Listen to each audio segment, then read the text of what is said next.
जय सिया राम। मंत्र महामणि विषय व्याल के, मेटत कठिन कुअंक भाल के। साबर मंत्र जाल जिन सिरजा, तेहि मत चलऊ परम प्रिय गिरिजा। बहुत बहुत आप सभी का स्वागत है। पीताम्बरा ज्योतिष केंद्र में मैं आचार्य डॉक्टर प्रेम शंकर त्रिपाठी आज आपको साबर मंत्र के विषय में बताएंगे। ये साबर मंत्र, उसकी महत्ता क्या है। नाथ परंपरा में ऐसे मंत्र हैं जो सामान्य संस्कृत के बजाय लोक भाषा में, अवधी में, ब्रज में, भोजपुरी में, राजस्थानी में, पंजाबी में, बंगाली में भी मिलते हैं। इनका उद्देश्य ये माना जाता है कि साधारण व्यक्ति भी श्रद्धा, नियम और गुरु के मार्गदर्शन में इनका जप कर सके। सरल लोक भाषा में रचित गुरु परंपरा से प्राप्त होने पर अधिक प्रभावशाली माने जाते हैं। साबर मंत्र में अनेक देवता, गुरु, नाथ, सिद्ध, हनुमान, भैरव, देवी आदि का आवाहन मिलता है।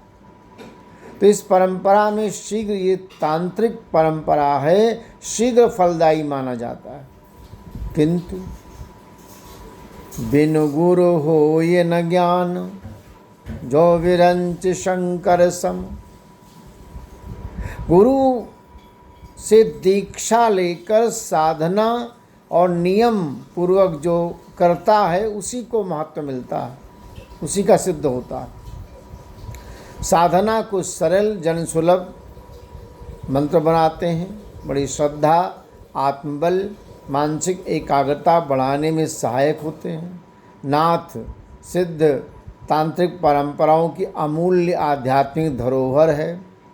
अनेक साधक इन्हें रक्षा, आराधना, आध्यात्मिक उन्नति के लिए प्रयोग करते हैं। गुरु से दीक्षा और विधि पूर्वक किए जाने पर साधना अनुशासित, सुरक्षित मानी जाती है। शास्त्रीय परंपरा के अनुसार साबर मंत्रों का प्रयोग सदैव योग्य, अनुभवी गुरु के निर्देशन में करना चाहिए।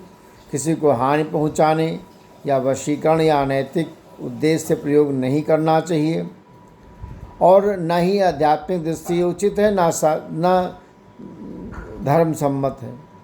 तो साबर मंत्र भारतीय आध्यात्मिक परंपरा में महत्वपूर्ण साधना पद्धति है, और वास्तविक शक्ति केवल मंत्र में ही नहीं बल्कि साधक की श्रद्धा, शुद्ध आचरण, नियमित अभ्यास, गुरु कृपा, इन सब चीज़ों में निहित होती है। इसलिए साबर मंत्रों का सम्मान पूर्वक, सदाचार के साथ, लोक कल्याण की भावना के साथ इनका अभ्यास करना चाहिए। तब जाकर के ये कल्याण होगा। भगवान शंकर ने माता पार्वती से कहा था, जिन लोगों ने अनेकों प्रकार के साबर मंत्र की रचना की है वे इसी मत का अनुसरण करते हैं। कल्याण का सर्वोच्च मार्ग भगवान राम की भक्ति ही है। संसार में अनेक प्रकार के मंत्र हैं, तांत्रिक साधनाएं हैं, उसमें साबर मंत्र की परंपरा भी प्रचलित है। फिर भी श्री राम नाम और भक्ति को सर्वोपरि ही मानना चाहिए।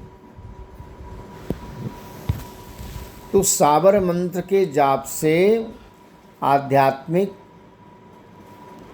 और भौतिक उन्नति की जा सकती है, लेकिन इनका प्रयोग शुद्ध, सरल, सदाचार पूर्वक गुरु के संरक्षण में करना चाहिए।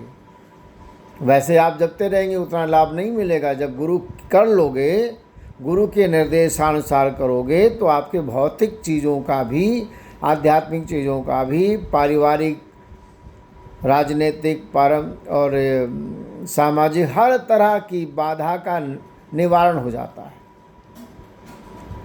और मंत्र कहने में तो छोटे हैं, लेकिन ये बड़े प्रभावशाली हैं, बड़े बड़े देवताओं को वश में कर लेते हैं।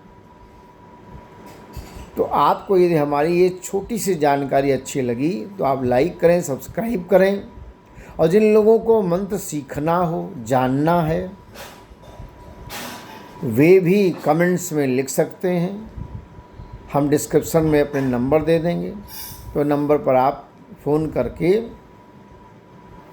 और अपने आवश्यकता अनुसार कि क्या आपको चाहिए, वशीकरण करना है या मंत्रों को सिद्ध करना है, देवता का दर्शन करना है, आध्यात्मिक उन्नति पाना है, वैराग्य क्षेत्र में जाना है, या जो भी कुछ आपको चाहिए, तो आप जानकारी के लिए संपर्क कर सकते हैं। जय सिया राम।